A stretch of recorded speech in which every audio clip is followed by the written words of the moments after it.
And they were roommates. Oh my gosh, they were roommates. We do not in any way officially represent the Church of Jesus Christ of Latter-day Saints or Brigham Young University, Idaho.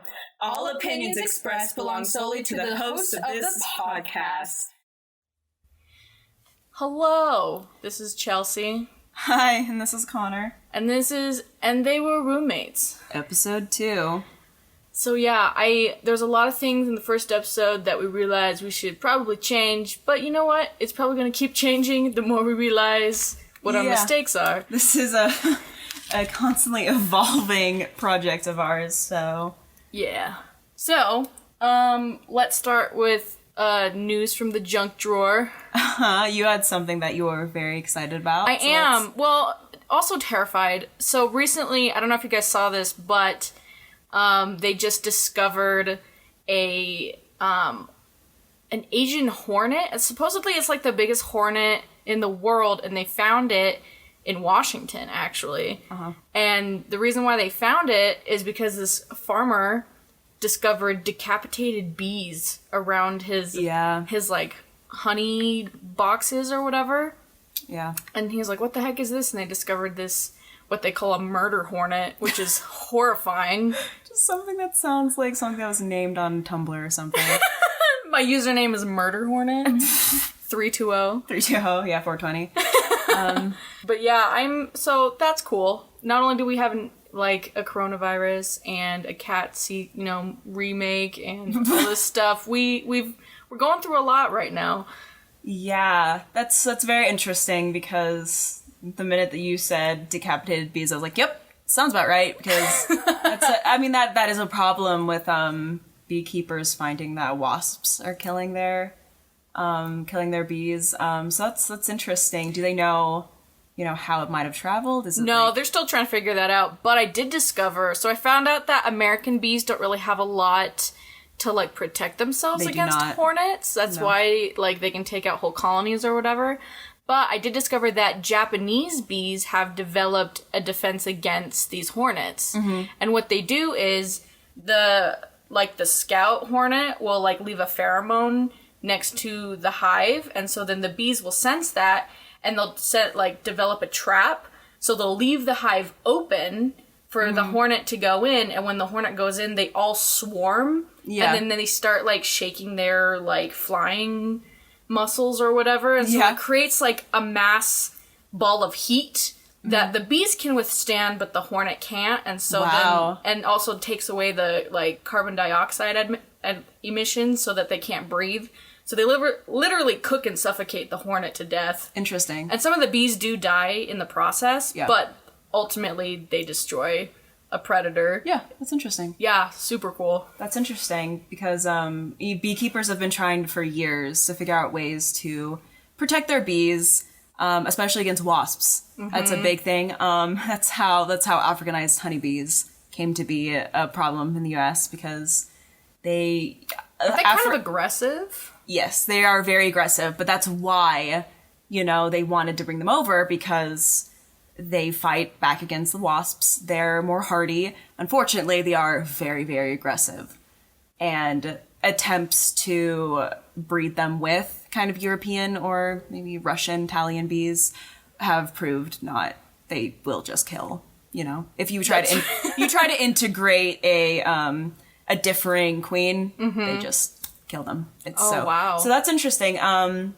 I did hear that, like, North American, like, honeybees or European honeybees, like, produce the most honey, and that's why they're also trying to, like... they're trying to, like, figure out a way so that the honeybees can produce a lot of honey and fight against European wasps. Bees. North American bees are actually not... They don't exist, actually. It's an interesting thing. Honeybees were brought over from Europe, and that's sort of side of the world. So before Europeans came over, there weren't any bees in the U.S., like, at all? No honeybees. We have wild bees. Yes, native bees. Honeybees are very kind of not niche, but you know what I'm saying. Honeybees. There aren't a lot of bees that actually live in colonies. Honeybees are one of the few bees that actually do, like bumblebees, carpenter bees. A lot of those native bees that we have in the U.S. are solitary. That's so interesting. They don't create honey. So One of the 3 most popular honeybees are, I believe, Italian, Russian, and European bees. Wow. Yeah. Because I could talk about bees forever, but I realize a lot of people may not care. But you guys should care, because bees are so cute and interesting. And if you don't care, you're looking at the wrong podcast. Yeah. Goodbye. Yeah, I mean, this podcast is very self-serving. We are just talking about things that we find interesting, and and maybe you will too. Who knows? We'll see. Hopefully you do. Yeah. So today's topic is rated R movies. Yes. And just kind of an evaluation of the rating system and rated R movies. Is it really like a rule against the church? Because a lot of people, at least for me, I've been judged for watching rated R movies. Yeah. And there's like this stigma and judgment, especially in the LDS culture, that it's a bad thing. And I kind of want to address that. Yeah. Where did this actually come from? I think it's a really interesting concept because, in terms of these types of aspects of the gospel, what really is the truth? What has actually been said about it? Yeah, and basically there's really only one source that mentions rated R movies specifically, and it comes from President Benson's talk to the youth of the noble birthright. And it was given in 1986, and this is basically what he says. Consider carefully the words of the prophet Alma to his errant son Corianton. Forsake your sins, and go no more after the lusts of your eyes. The lusts of your eyes, in our day, what does that expression mean? Movies, television programs, and video recordings that are both suggestive and lewd. Magazines and books that are obscene and pornographic. We counsel you, young men, not to pollute your minds with such degrading matter, for the mind through which this filth passes is never the same afterward. Don't see R-rated movies or vulgar videos or participate in any entertainment that is immoral, suggestive, or pornographic. So, yeah, that's essentially where we get it from, is that talk right there. Yeah. Which, it does. It very explicitly states, stay away from rated R movies, which I think is something to, take to heart. But I think it is also worth mentioning that this is a talk directed at youth, which, doesn't exempt adults. And the other thing, too, that I found interesting is a lot of it mentions, like, lewdness or, pornographic material, suggestive and obscene magazines and books and movies. And a lot of it revolves around anything that's sexually explicit or pornographic. Yeah. Which, is an aspect of why something is rated R, is, suggestive content like that. I do think it's important to think about, the overall reason for his talk is, maybe youth should stay away from rated R movies. That's maybe something to consider. I also did some research about, this topic, and I decided to look in for the strength of youth, because I think it's a good baseline of how does the church feel about certain topics. Yeah, for generalized topics. And there isn't, and obviously there's not like a rated R movie section. However, there is the entertainment and media section, which looking through it, it does not mention rated R movies explicitly. However, it does mention it in a general sense. And something that I really think is worth saying is this little bit. If you're interested in reading the whole information, it's for the strength of youth, entertainment, and media. But here's something that I thought was interesting. Okay, choose wisely when using media because whatever you read, listen to, or look at has an effect on you. Select only media that uplifts you. Do not attend, view, or participate in anything that is vulgar, immoral, or violent, or pornographic in any way. Do not participate in anything that presents immorality or violence as acceptable. Which... I think that sums it up pretty well. Yeah. The one thing that I do find interesting is both of these things were developed a while ago. I think they did update the strength of youth. The first strength of youth updates, I think, every few years, and perhaps it's even different than what it was when we were young adults and young women's, For sure. I just kind of want to go over just the history of the rating system in general. Yeah, which I think is a very important aspect of this issue. So, like, the organization that actually rates movies, it's called the MPAA, and it stands for the Motion Picture Distributors Association of America. And they were established in, like, 1922 when black and white films started becoming a thing. And it actually had a lot... 1922 was kind of when there was a movie about the Ku Klux Klan. Yeah. And people were like... didn't really sign up for this movie, and I would have liked to know that is what this movie was about, and it was horrendous, and I hated it, and so that's kind of why the association came to be. Yeah, to say, okay, we need some sort of system to, review movies and sort of give an rating of... Right, and just to let the public know what's in the movie and if they want to partake in it or not. Yeah, which is smart. Yeah, I think it is too. So it wasn't until... 1984 that the PG-13 rating came out. So before this it was just like PG and R and X. Huh. And so movies prior to 1984 were either PG or R. Either they were tame or they were not at all. Or they just didn't fit in the PG category. Interesting. So what year was that? 1984. Huh. Right? Isn't that kind of crazy to think about? Yeah, I did not know that. It's a relatively new rating.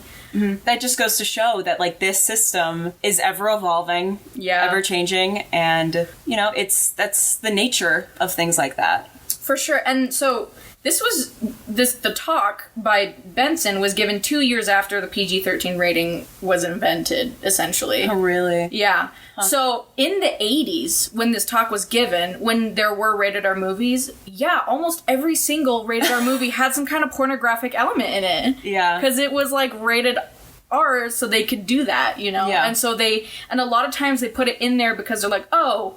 That's how we get viewers. If we have some sort of sexy kind of element to it, that's how we get people to be interested in coming, which we know is not true, but that's how they thought, back then. Yeah, I think it's also interesting because of what you're studying in college. Yeah, I'm technically a film student. They don't have a film department at BYU-Idaho, but, I mean, there's a lot of, like... film classes. Like, for instance, we have a film analysis class where we do watch movies and talk about them, and occasionally we do watch rated R films. Obviously, they're not pornographic, and we'll get into that. Yeah, obviously. I just think it's a very, you are somewhat knowledgeable in this sort of realm of the world, much more than I am. But yeah, I think that's an interesting point if you've worked with filmmakers and stuff like that, and you have some sort of insight into something that a lot of people don't, including me. That's very generous of you to say. I'm only interested in it because, generally people do tend to, or I should say directors tend to make their movies PG-13 because it appeals to mass audiences in that way. But that isn't to say that rated R films are bad in any way. It's just that it's just a quick label that the MPAA slaps on something to say, hey, this has content that's a little bit not, what a lot of people are comfortable with. Yeah, and a lot of these ratings are based on age, obviously. Like, G is general audiences. PG-13 is, they put a cap on 13 years old. But, that's... R is 17. So it makes sense that President Benson is like, hey, don't watch rated R films, because technically you're not really... allowed to. Not like you're not allowed to, but 17 is kind of the age when you can start watching more intense things. But again, it's like... But during, when this was created, it was a very different beast. Yeah, for sure. Now. Not to invalidate, what our prophets tell us. Oh, not at all, yeah. There is, cultural and aspects of the time period, which I think is, now that we kind of have a general understanding of how the rating system works and what it is today, are all movies created equal? Are all rated R movies created equal? To which we substantially say no. Which, yes, I think we can say, I'm going to have to say, I do not believe that all rated R movies are created equal, which... Yeah, and just to go a note on that about the history of rating, a lot of movies that in the past have been rated R, like, for instance, Psycho. Yeah. Like, the reason why it's rated R is because it does have suggestive violent elements, and you do see blood, but you don't actually see someone get cut up, Yeah. And for any of you who haven't seen Psycho, you can show this movie to your 13-year-old if you want. It's harrowing. Yeah. But, and there are themes that are extremely scary. However, again, that's totally up to you. I just threw 13 out there as like an example. There's nothing like sexually explicit, but it doesn't fit within the PG category. Yeah. And so therefore it's R. Yeah. That's the same with like The Changeling. Yeah. I love The Changeling. I'm a big fan of scary movies, ghost stories, that sort of thing. The Changeling was a movie created in 1979. Yeah, that's when it came out. And it is this exceptional ghost story, very eerie, very, very good. However, it is rated R. It's interesting because if you watch it, it's so tame. There's nothing in it that you would be like, oh, yeah. There's no blood, no gore, no cursing, sex. There's no sexual content. It's thematic. It's it's about murder and about death, obviously, since it's a ghost story. Mm-hmm. And it's a movie that my parents and I love. And we are all active members of the church. It's not something that we go around yelling from the rooftops about how much we love this rated R movie. However, I think it's something to consider. These movies were made years ago. And years ago, yeah. And this just goes back to the topic of this rating system is continually evolving. Kind of just to go on top of that, almost like in the opposite direction, there's some PG-13 movies that I think are a little bit even too explicit for me. Yeah. I don't super love horror, and I don't super love scary things. Yeah. And one of the big examples of that is the movie Split that came out a couple of years ago. This movie's PG-13, and it is good, but it is very suspenseful. It's got a really heavy topic of kind of this underlying theme of sexual abuse, and I do think those things are really important to see, but it is very disturbing, and I was actually a little bit surprised that it wasn't rated R. Yeah. But again, you can't really base, how you view something off of that, because it really just does depend on the movie and the content. Yeah, and during my process of researching and being, thoughtful about what I would say, and thinking about, movies that I've seen and movies that I haven't, it really struck me that The King's Speech is rated R, and it is in the same category as movies like 50 Shades of Grey. Yeah. Which these movies, not even considering the sexual themes or, content, these movies are very different. Yeah, you can't even compare them. They're not even comparable just in content alone. And it is just very staggering to me that The King's Speech is a movie in which there is a scene of vulgar language in an otherwise clean movie. Yeah. It has been a little bit since I've seen it, but there's nothing else in it that would make it R. That would warrant an R rating. And then you look at, and I'm not being specific about 50 Shades of Grey, however, then you have a movie that has the same rating, and it is very vulgar, very pornographic, very, not casting judgment on anyone who watched and enjoyed that movie. But what I'm trying to get at is that even within the realm of rated R movies, not all of these movies are created equal with the same, not even just caliber of the film. Right. It's the content is widely varying, even in this one rating system. Yeah, and it's like, to cast judgment on somebody who watches rated R movies is like... It's casting judgment on somebody that wears something different from you. I don't think it's even like a question of somebody wearing something strange. It's somebody wearing something that is different to what you wear.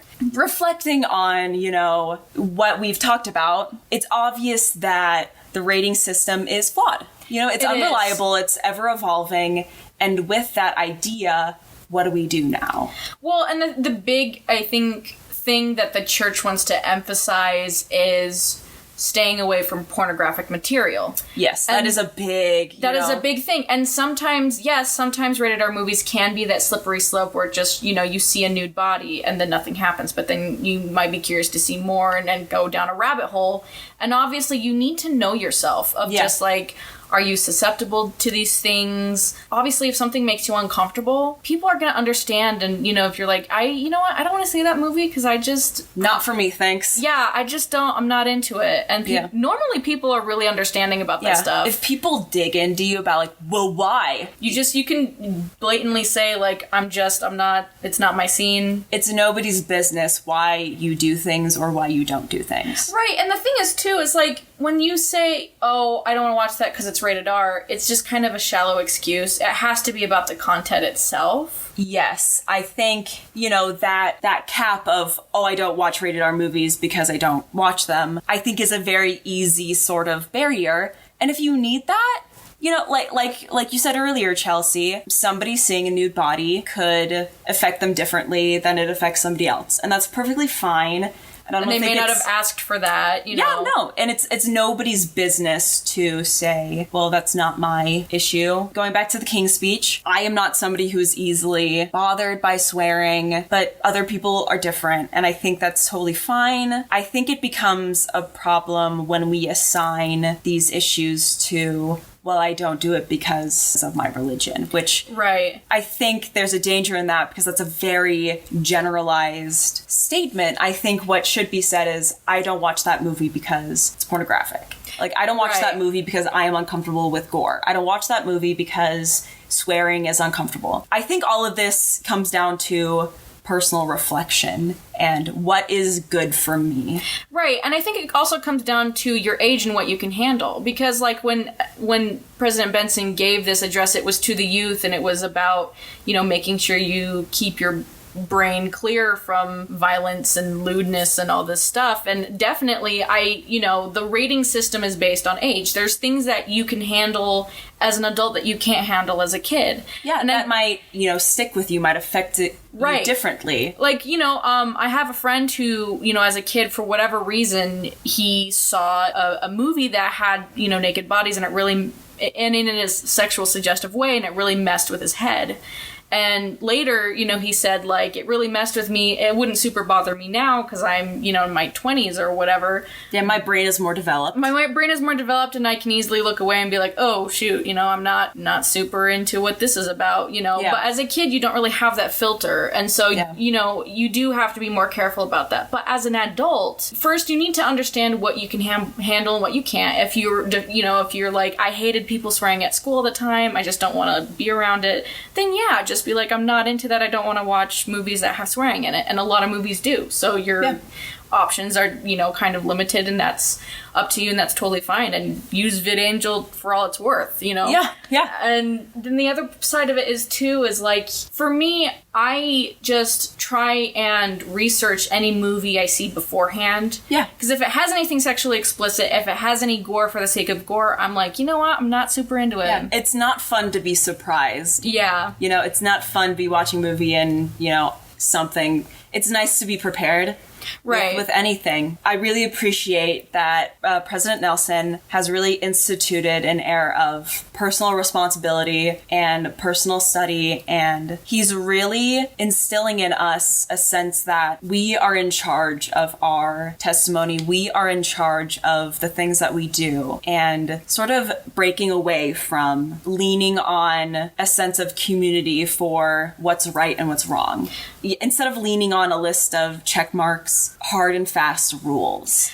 Within the Church of Jesus Christ of Latter-day Saints, in the gospel that we believe, there are rules. There are some things that Heavenly Father wants us to do, and there are some things that Heavenly Father does not want us to do. That is the truth of the matter. But it is very frustrating when people of our faith go a step further and decide for themselves what Heavenly Father wishes us to do or not do. Well, so when I was in Utah, a lot of the things that I went up against, the industry is either faith-based films or it's a anti-culture of let's make every horror film, every horrible thing we can put on camera just to kind of have this thing of like, hey, look at all the things you told us not to do, we're doing it, Yeah. And it's like, there's gotta be something to meet in the middle, because when I meet adults in Utah that say, don't judge me because I'm watching rated R films, I'm like, are you kidding me? Like, why would I care? It's your life, it's your decision. Yeah. It's just weird to me that there is this stigma and like judgment going on, because it's such a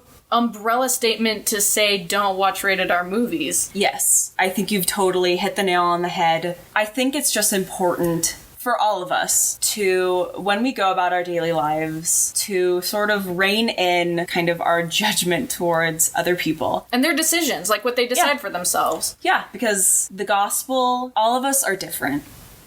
And our hearts are different, and our spirits are different. And I think I can speak for the both of us when we know how much judgments can hurt. It kind of hinders, what you want to do, too. Because especially if someone judges you for watching rated R films, then it's like you never would be able to watch, you'd never feel like you can watch The King's Speech without judgment, even though that is a very uplifting film. And it fits within the category that the church has described, or that the Strength for Youth has described. I love that you said that, because the 13th Article of Faith, I think, is a good testament to the church's feelings towards art. Mm-hmm. Yeah, in general.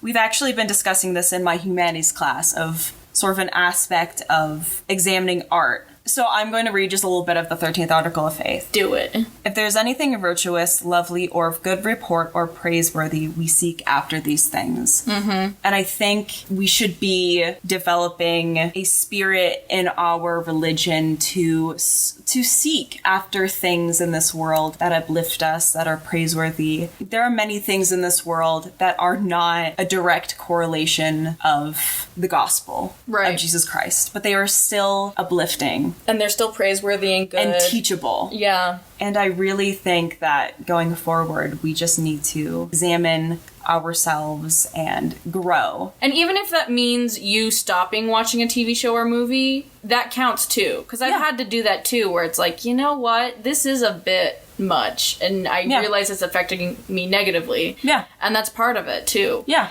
And I think a good example is Chelsey and I are similar in a lot of regards. However, we have very differing opinions about specifically scary movies. Yes. I love horror movies. I love scary movies. I love ghost stories. And I can't do anything with demons. I can't do it. Anything that had, like, The Conjuring or Conjuring 2, I can't. Yeah. You can't get me to go there. Like, those types of things affect you. Right. And they do not affect me. Mm-hmm. I will not lose sleep over things like that. I definitely stay up all night after I've seen a movie like that. But neither of our opinions are wrong. It's just a preference. It's a preference between us, and that's fine. Yeah. I think what we're trying to get at is there are many things in this world that you should not consume. But there are many things in this world that are uplifting. And it really is a matter of conscience and a matter of knowing what is right and knowing what isn't, and also knowing yourself. I found a very good article written for the Ensign, April 1981. And it is titled, "Are the Movie Ratings a Reliable Way to Select Movies?" Written by Keith W. Merrill. Cool. Who is an Academy Award-winning motion picture director. Really? Yes. Dude, send that to me. Yes, I will. Yeah. What he says, it's a very good article, and if you are at all interested in this topic now, I would definitely read it, because it really does... Faux show. It does a better job of talking about this than we could ever do, honestly. For sure. But something that I really do think is important, and I think is a good takeaway, is the last paragraph in his article, which states, "How then does one select appropriate film entertainment? A more effective rating system would help, but it would still fail for the reasons we have previously discussed. Ultimately, there's no rating system that will satisfy every person's individual standards. It remains for each of us to sort through the word-of-mouth reports, media reviews, publicity, and then compare what we find with our own conscience. The only reliable standards are the ones that we set for ourselves, guided by our quest for perfection and inspired by the principles of the gospel." No, I mean, I think he said it all right there. I mean, when you say, I don't want to watch this movie, it shouldn't be because it's rated R. It should be, I don't want to watch this because of the content that it has. Or I do want to watch this because of the content that it has, regardless of its rating. And that's really what is important. And it really should be based on what the prophets have told us and your own judgment about what you want to take in as a human being. Agency is such a beautiful aspect of this life, and it's the reason that we're here. Yeah.